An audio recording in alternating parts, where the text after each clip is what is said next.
Olá, tudo bem? No nosso outro encontro, falando de energia, a gente começou a falar um pouco do carvão mineral e do petróleo, e sempre com foco no Brasil. Vamos dar continuidade hoje a esse tema, né?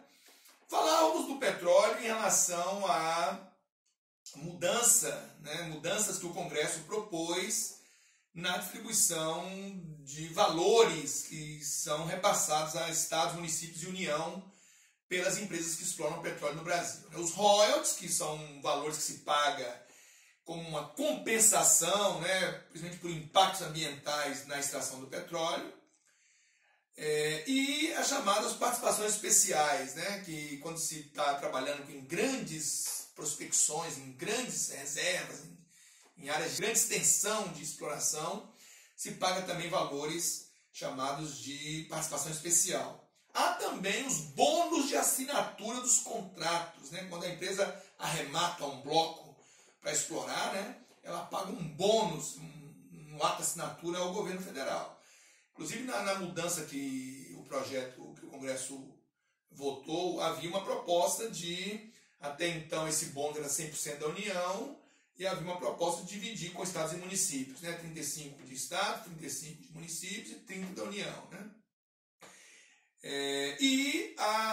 Os royalties, que tinham uma participação antes de 30% da União, 26% e 25% do estado produtor, 26% e 25% do município produtor, e 8% e 75% dos municípios afetados, houve uma proposta de mudança.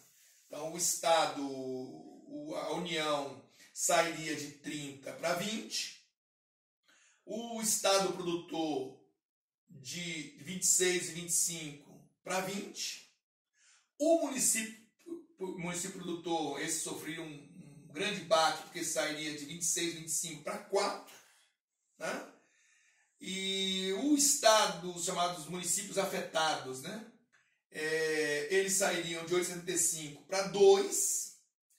E aí a grande novidade, os estados não produtores e municípios não produtores, cada um ficaria com 27% dos royalties. Porque o debate está ligado ao seguinte argumento. O petróleo é do Brasil e ele deve beneficiar a todos, e não apenas aos estados e municípios produtores e afetados. E aí ganhou muita força nisso, porque óbvio que tem muito mais estados no Brasil e municípios que não eram beneficiados do que eram. E havia uma certa injustiça. Por exemplo, o Rio de Janeiro tem 8% da população do Brasil e ficava com 75%, 73% dos royalties. Para tentar se corrigir essa distorção, veio essa nova lei que foi discutida e aprovada na Câmara, discutida e aprovada no Senado, sancionada pela presidente Dilma na época, porém o Estado do Rio acionou na Justiça e levou isso ao Supremo Tribunal e até hoje está por lá, como eu já falei. E na participação especial também haveria mudança. Antes era 50% da União, 40% do Estado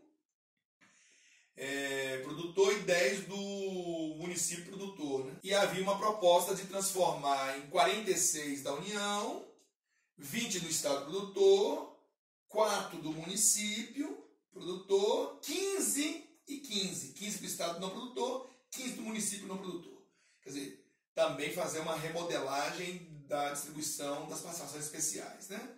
Lembrando que participação especial e royalties são duas situações diferentes.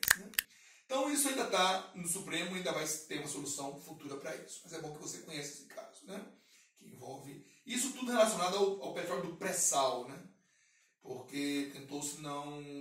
O debate também passou por isso, se envolvia áreas antigas ou só as áreas novas. E também houve uma mudança no regime, essa lei também permitiu a mudança do regime de concessão, que até então vigorava no Brasil, para o regime de partilha. Concessão é quando você leiloava, uma empresa arrematava e ela era responsável por todos os custos de extração, prospecção e tudo mais, e ficava com o óleo produzido e vendia isso. E na partilha, não. Na partilha, a produção, descontado os valores de prospecção, operação e tudo mais, depois parte desse valor tem que ser partilhado com a União, né? Então mudou também o regime, né? A Petrobras tem prioridade, né? Ela tem prioridade, ela que define os blocos conceituados, ela que define se vai participar como operadora ou não, né? Então ela tem essa prerrogativa ainda, ok? No Brasil, a bacia com maior produção nacional é a bacia de Campos, né? No Rio de Janeiro, ela que responde por mais de 80% da produção, né? Mas, como eu já falei, é crescente a bacia de Santos, aí do pré-sal, a produção lá é crescente, né? Tranquilo? Beleza, pessoal? O Brasil é um país rodoviário e movido e de matriz energética ainda prioritariamente petrolífera, né? Quer dizer, 36% da nossa matriz é petróleo, matriz energética, estou falando. Depois nós temos 25% de biomassa, né? Na matriz energética, eu estou falando de cana, lenha, carvão vegetal, né?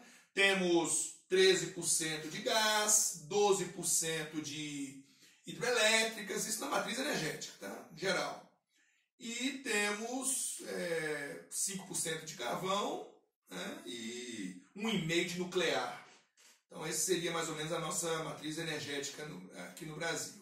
E em termos de eletricidade, aí predomínio da hidrelétrica, 65% da hidrelétrica, 10,5% do gás, né?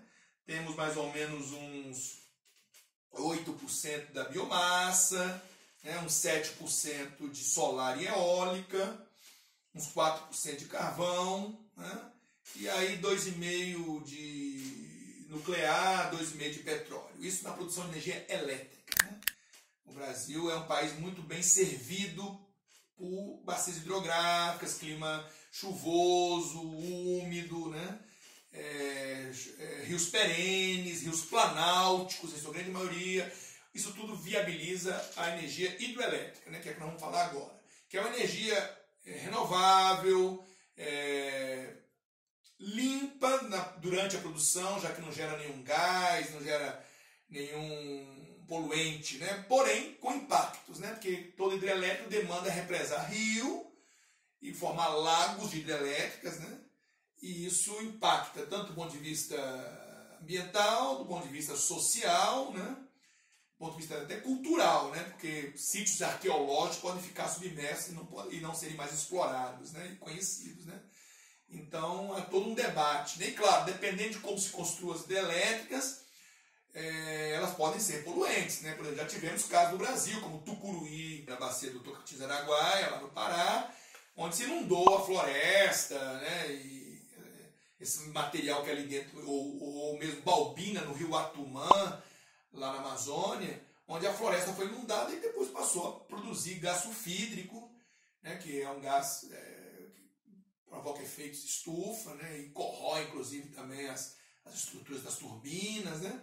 Então já tivemos casos no Brasil de usinas serem verdadeiras, os lagos das usinas, né, fontes de poluição atmosférica até. Mas hoje se tem toda uma legislação ambiental muito mais rigorosa. Quando você vai construir uma hidrelétrica, você tem que fazer estudo de impacto ambiental, relatório de impacto sobre o meio ambiente, né, audiências públicas, Ministério Público acompanha isso o tempo todo, a mídia, as ONGs, né? Então hoje é mais difícil fazer hidrelétricas com tanto descuido ambiental como se fez no passado, né? A famosa Balbina lá no rio Atumã, que é a frente do Rio Negro, né? Perto de Manaus, é um caso clássico, né? O lago dela é do tamanho do Tucuruí, que é um dos maiores lagos que nós temos aqui no Brasil, e ela produz 30 vezes menos energia que Tucuruí, né? Quer dizer, o impacto foi imenso, né? Na viscosidade dos rios, povos ribeirinhos, povos indígenas, que foram muito prejudicados, né? E a produção de energia é muito pequena, né? Mais recentemente, fez a construção de Belo Monte, no Rio Xingu, perto de Altamira, no Pará, que também foi muito polêmica, né? Inclusive ela teve que ser repensada, replanejada, né? Em termos de tamanho, né?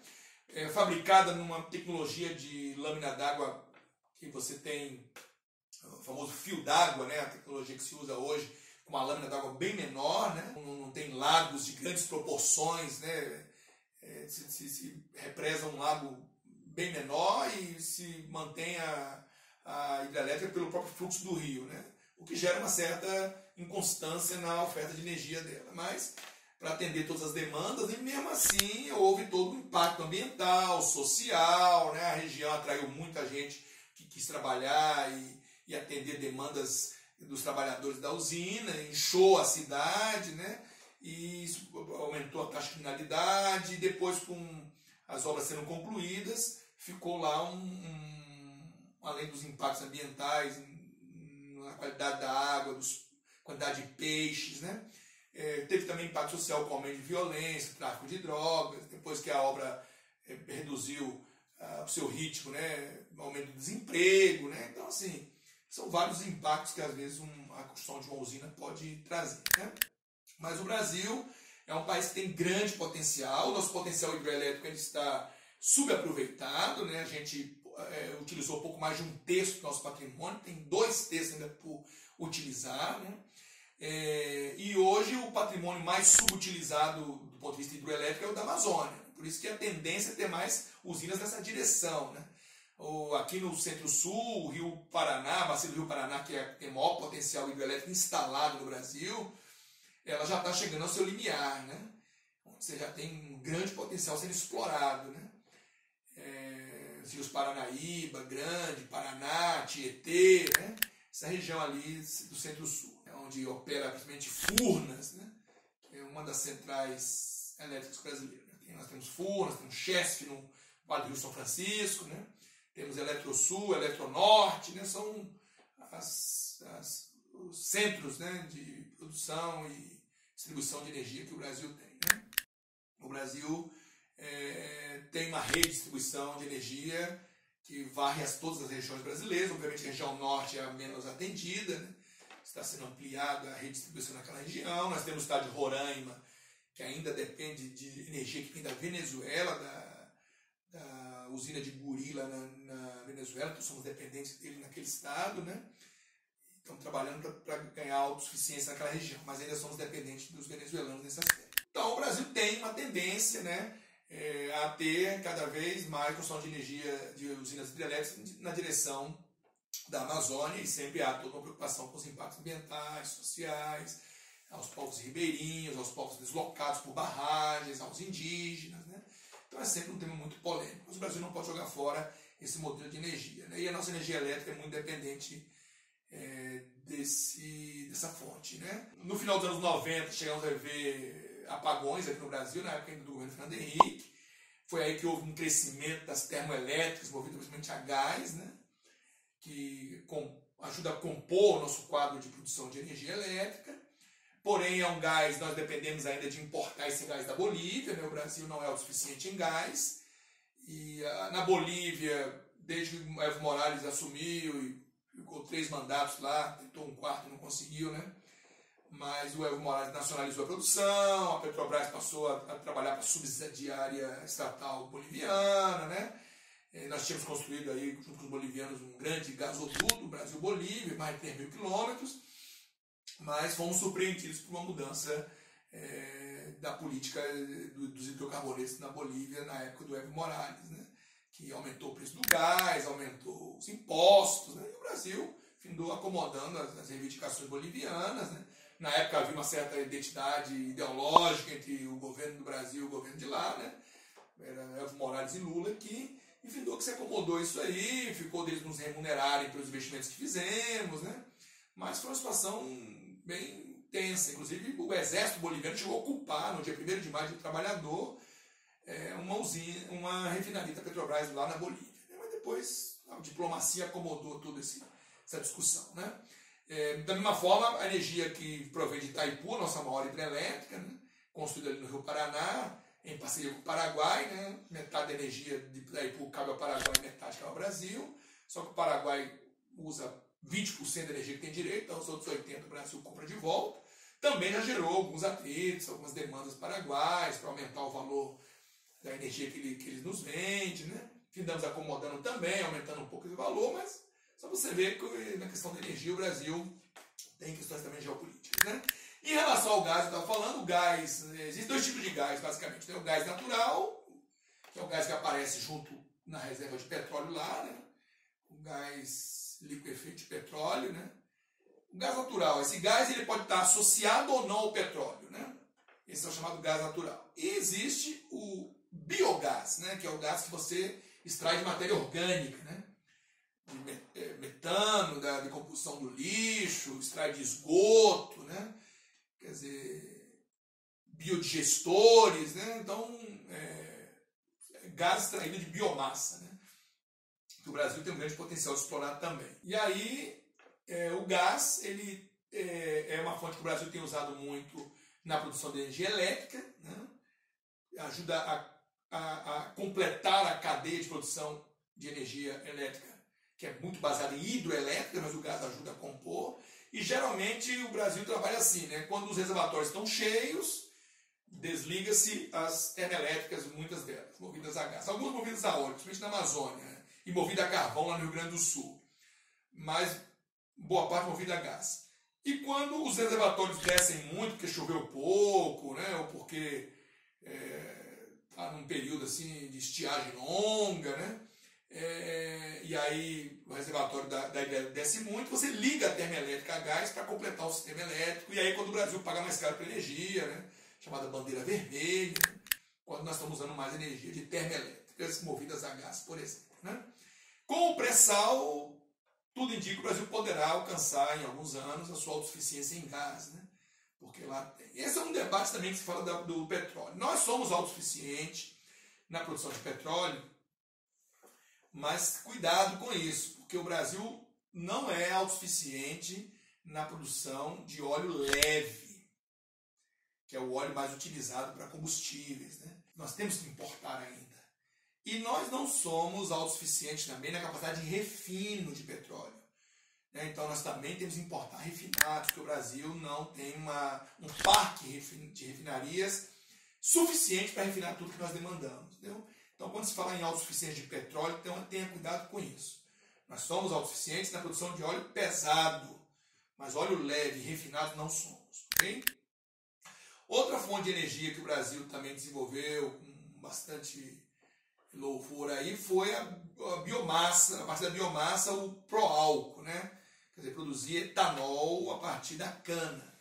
E nós fizemos isso a partir de um programa chamado pró-álcool, lançado em 75 no governo Geisel, logo após o primeiro choque do petróleo, e era um programa de urgência que o Brasil tinha para diminuir sua dependência da gasolina. Naquela época nós importávamos 80% do petróleo que consumíamos, e aí como emergencial o governo lançou o pró-álcool, que é tirar álcool da cana, né, o álcool etílico, né, o etanol.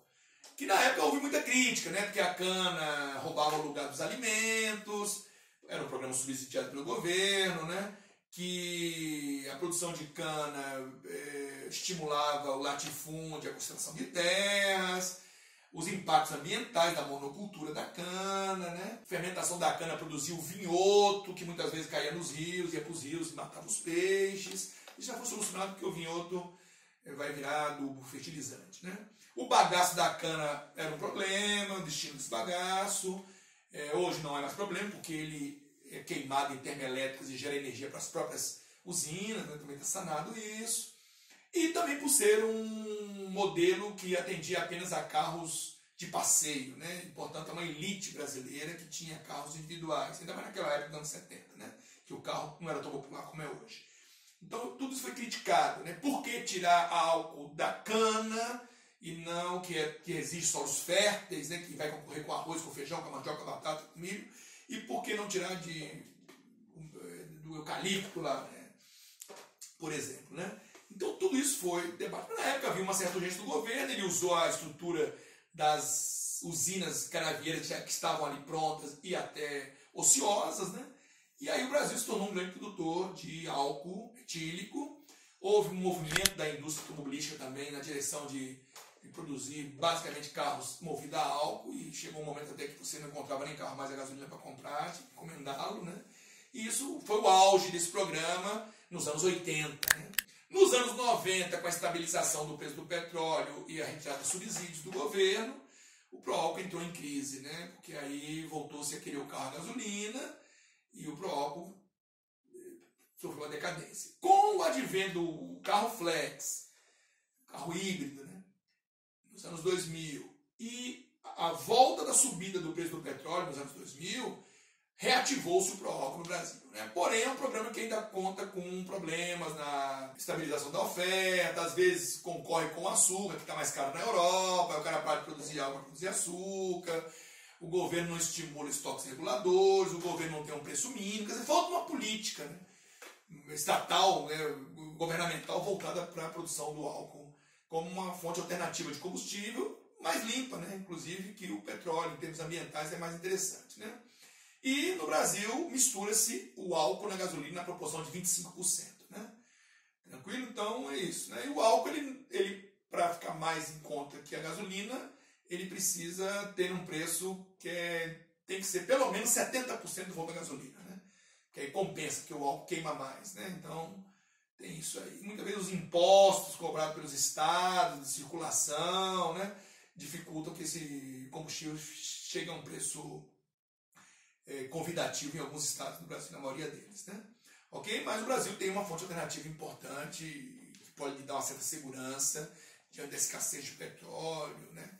Mas com o sucesso do pré-sal também perdeu força aí o pró-álcool em termos de programa nacional e até internacional. O Lula chegou no seu governo a oferecer o pró-álcool na Europa, né, como uma forma deles reduzirem poluição e cumprir o protocolo de Kyoto, né, na época, né, que era aquele que programava uma redução de 5,2% das emissões, né, dentro do período de 5 anos lá, né, ok? Mas o mundo também ficou perguntando se houvesse uma demanda global, né, se virasse uma commodity internacional o etanol, se nós iríamos conseguir suprir as demandas mundiais, o quanto isso ia produzir o avanço da cana sobre as lavouras, e alterando a oferta e o preço dos alimentos, o quanto ia avançar sobre as vegetações nativas, aumentando o desmatamento. Então havia toda uma série de críticas e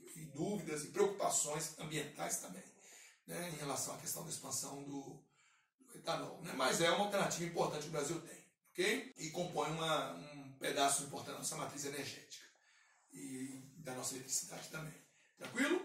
E o Brasil é um país muito capaz. Outra coisa é o biodiesel, né, que é produzido a partir de mamona, de soja, de algodão, de amendoim, né? Você produzir óleo combustível, só que é biodiesel, que substitui o diesel, né? Inclusive a legislação determina que nós misturemos agora, né, atualmente, a proporção de 12% de biodiesel no diesel, né?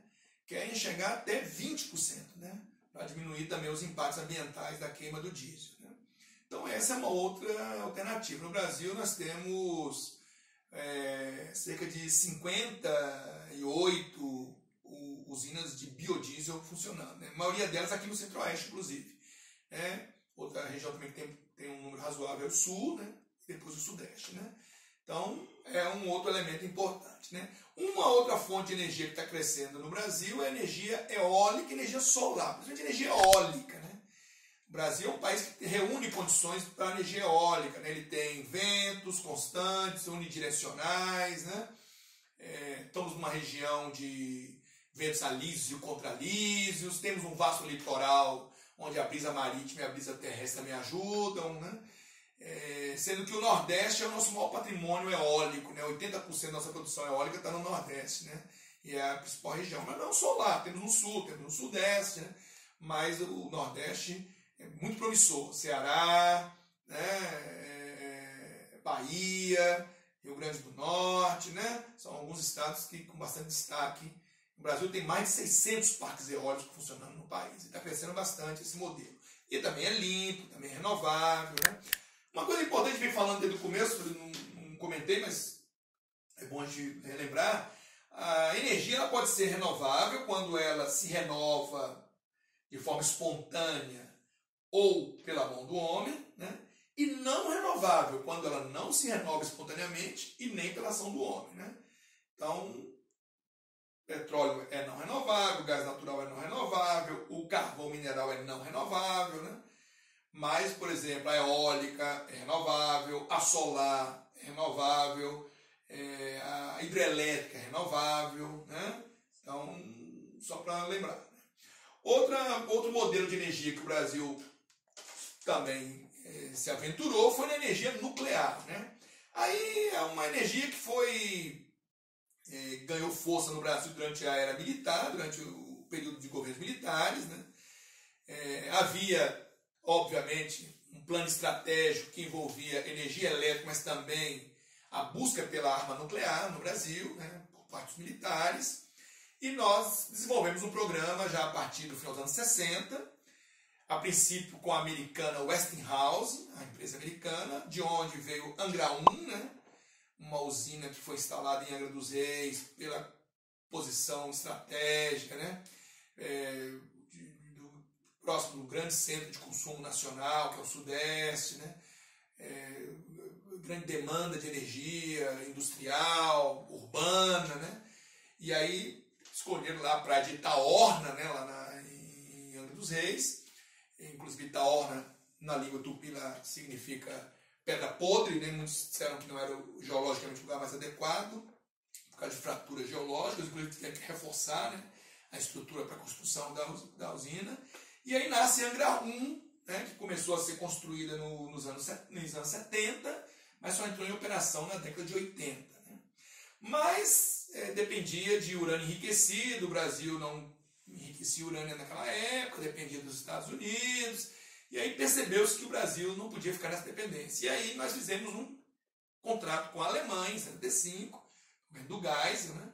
Foi um giro geopolítico em direção à Alemanha, e nasceu o Acordo Brasil-Alemanha, que previa dezenas de usinas nucleares no Brasil, né? Claro que isso não se concretizou, mas era um acordo que previa dezenas de usinas, previa que o Brasil desenvolveria o enriquecimento do urânio, né? E a produção de equipamentos, aqui ganhando autonomia no processo. E aí, nesse projeto com a Alemanha, com a Siemens alemã, desenvolveram as outras duas usinas. Angra 2, que entrou em operação no início dos anos 2000, e Angra 3, que até hoje está sendo finalizada, né? E foi inclusive envolvida no escândalo aí da Lava Jato, né, a Eletrobras, né, e isso findou também atrasando mais um pouco essas obras aí. E Angra 3 é um caminho sem volta, já o que falta e pelo que já se gastou não vale a pena desistir dela, né? Então são essas três usinas que o Brasil tem. Há um programa de expansão energética no Brasil que fala em construir pelo menos mais 4 usinas termonucleares, né, 2 no Sudeste e 2 no Nordeste. Né? Há um debate muito grande, né, de que o Brasil se precipitou, não havia necessidade de buscar energia nuclear, que nosso patrimônio hídrico ainda estava subutilizado, como está até hoje, né, que se tornou uma fonte de energia muito cara para o Brasil pagou muito caro por ela, mas havia um interesse estratégico militar por trás disso. Que o Brasil abriu mão já a partir do início dos anos 90, com a redemocratização, o governo Collor, né, o Collor tem aquela famosa cena que ele vai ao Pará, na Serra do Cachimbo, né, e joga uma pá de cal num poço que nós tínhamos lá para teste nuclear, né, dizendo que estava sepultando o programa nuclear para fins de armas. Né, e depois do governo Fernando Henrique, o Congresso aprovou a nossa assinatura do Tratado de Não Proliferação de Armas Nucleares, o TNP, né, que é aquele tratado assimétrico, né, quem tem energia nuclear, quem produzia armas nucleares até a data quando o tratado começou a ser assinado, manteria as armas nucleares. Quem não tinha, não mais trabalharia para tê-la. Né? E aí criou 2 blocos de países, os que têm e os que não têm. Muitos criticam essa simetria. Né? Inclusive no Brasil, muitos criticam o fato do Brasil ter aderido a esse projeto. E o Brasil, no início dos anos 2000, alcançou o enriquecimento pleno do urânio. Nós somos capazes de enriquecer urânio, né? Para fins que a gente necessita, né? No caso de produção de energia. Não estamos mais falando em bomba atômica, embora alguns ainda queiram ressuscitar essa ideia. Né? Porque o Brasil, nas proporções que ele tem, a riqueza que ele tem, teria a arma nuclear como uma capacidade de dissuasão, né? De desencorajar os outros nos atacar. Né? Mas o fato é que optamos por não fazê-lo. E a energia nuclear, toda uma preocupação com os riscos ambientais, seja com o lixo nuclear, né, que hoje é depositado em piscinas, em tambores, tambores de chumbo e concreto, e em piscinas no interior das usinas, né, mas está chegando no limite dessas piscinas, então precisamos construir um reservatório para guardar esse lixo, já está projetado inclusive, já está com as obras atrasadas, já está em andamento já, né? E tem a questão dos riscos de um possível acidente nuclear, de vazamento nuclear, né? Como já tivemos 3 Mile Island nos Estados Unidos, nos anos 70, onde houve um pequeno vazamento. O mais famoso dos casos, que é Chernobyl, na Ucrânia, quando ainda era União Soviética, em 86, né? Você tem aí a série da HBO sobre Chernobyl, que você pode assistir, interessante. E Fukushima, no Japão, em 2011. Inclusive, o acidente de Fukushima, depois daquele tsunami, né, que atingiu o nordeste do país, gerou vazamento no ar, no solo e na água. Até hoje, eles estão jogando água radioativa no oceano lá, né? Tiveram que isolar 30 quilômetros de raio em torno da usina e despovoaram aquela região toda ali, né?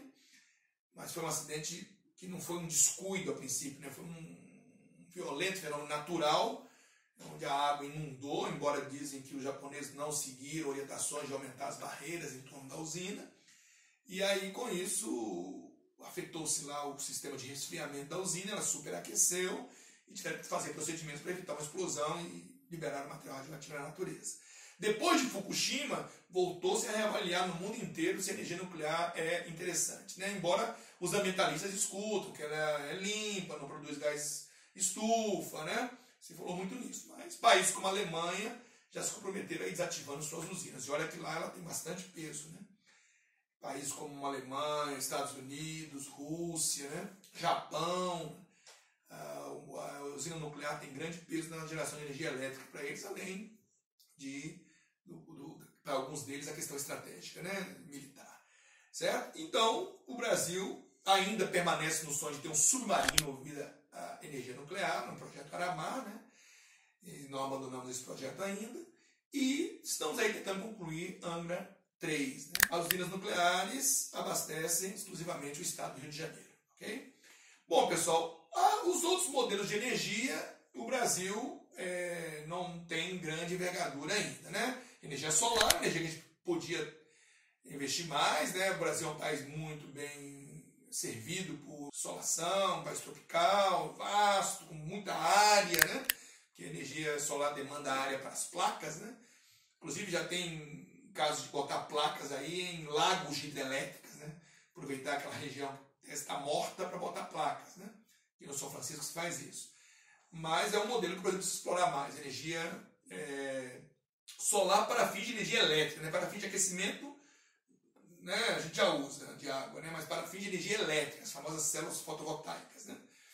E geotérmica, o Brasil não é um país de áreas vulcânicas, o máximo que ele tem é águas termais, né, de onde você podia tirar calor, né, mas não é uma coisa em grandes proporções. Maré motriz, a nossa amplitude de maré também não é aconselhável para esse modelo, né, mas é um modelo que se tem também. Então, assim, o Brasil, a matriz brasileira está mais ligada ao que eu já falei. Né? E lenha, que é uma coisa que nos anos 40, né, representava 70% da nossa demanda de energia, caiu vertiginosamente, porque o Brasil se urbanizou, né, passou a usar domesticamente o GLP, o gás de efeito de petróleo. Né?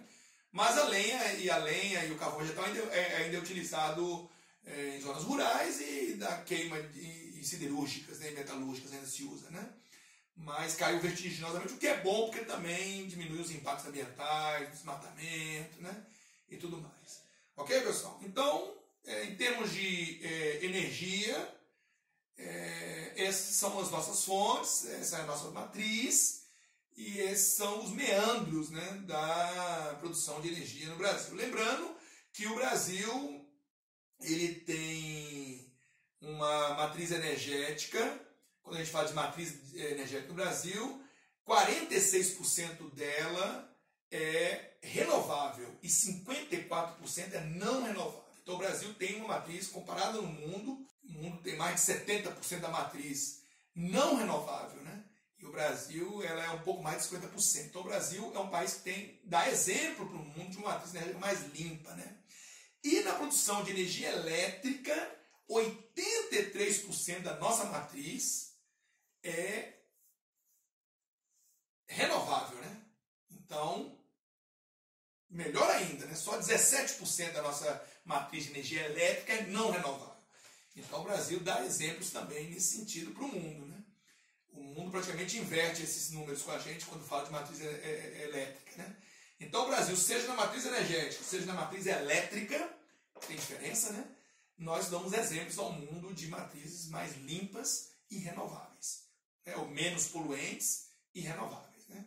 Então estamos num bom caminho, podendo melhorar isso com essas energias mais alternativas que estão chegando aí. Em termos de consumo, o nosso maior consumidor é o setor de transportes, em termos de energéticos, né? A matriz energética, o maior consumidor da nossa matriz energética é o transporte, depois a indústria e depois as residências, nessa ordem, né? Então, é só para você ter um panorama de como é que se consome energia no Brasil. Espero que vocês tenham aproveitado bem esses nossos 2 encontros sobre energia e no nosso próximo encontro a gente volta com um novo tema. Um grande abraço. O acidente com a cápsula de um equipamento de raio-x em Goiás só não foi maior que o registrado em Chernobyl, na Ucrânia, 1 ano antes, em 1986.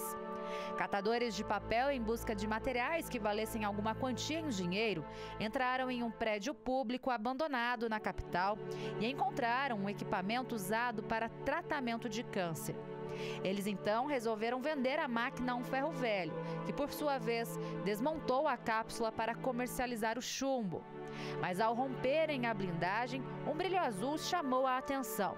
Sem saber exatamente o que era aquilo, eles dividiram o material e levaram parte do pó brilhante para casa. Pronto, era o Césio 137, material radioativo, sendo espalhado por Goiânia. A contaminação com o Césio 137 deixou 4 pessoas mortas e mais de 900 sequeladas. Quem ficou internado na FEBEM da época, o local onde os contaminados foram levados, passou muito medo. O tempo que a gente estava lá, morreu a Maria Gabriela e a Leide, né?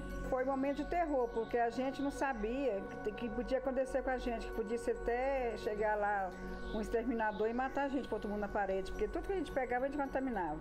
O trabalho de descontaminação durou dias, principalmente nos locais onde viviam as pessoas que morreram, como a casa de Israel Batista dos Santos, que tinha 22 anos. Israel foi levado para se tratar no Rio de Janeiro, juntamente com Maria Gabriela de Abreu, de 57 anos. Além de Israel, que não voltou vivo do Rio de Janeiro, morreram também Admilson Alves de Souza, de 18 anos. Os dois trabalhavam juntos no Ferro Velho. E Maria Gabriela Ferreira, que tinha 37. Ela era esposa do Devair, o dono do local. Foi ela a responsável por levar o restante do Césio 137 à Vigilância Sanitária de Goiânia. Ela foi a primeira pessoa a suspeitar que aquele pó brilhante poderia ser o causador de tantos sintomas nas pessoas que tiveram contato com ele. E por fim, Leide das Neves Ferreira, uma garotinha de 6 anos de idade, sobrinha de Maria Gabriela, que comeu um ovo com as mãos sujas do pó de Césio 137. Ela se tornou símbolo das vítimas deste acidente. A senhora, quando a Leide foi lá para o Rio de Janeiro para tratar, a senhora imaginou que ela fosse voltar do jeito que ela voltou? Morta? Nossa, nunca, porque ela estava bem. Eu não entendia, porque eu fiquei isolada. Quem sobreviveu reclama que o preconceito, devido ao medo de contaminação, existe até hoje. Quem foi irradiado no passado. Quem foi contaminado no passado. Hoje não existe esse perigo. Agora, infelizmente, a falta de informação de algumas pessoas pode ser que gere algum tipo de preconceito, mas não tem fundamentação.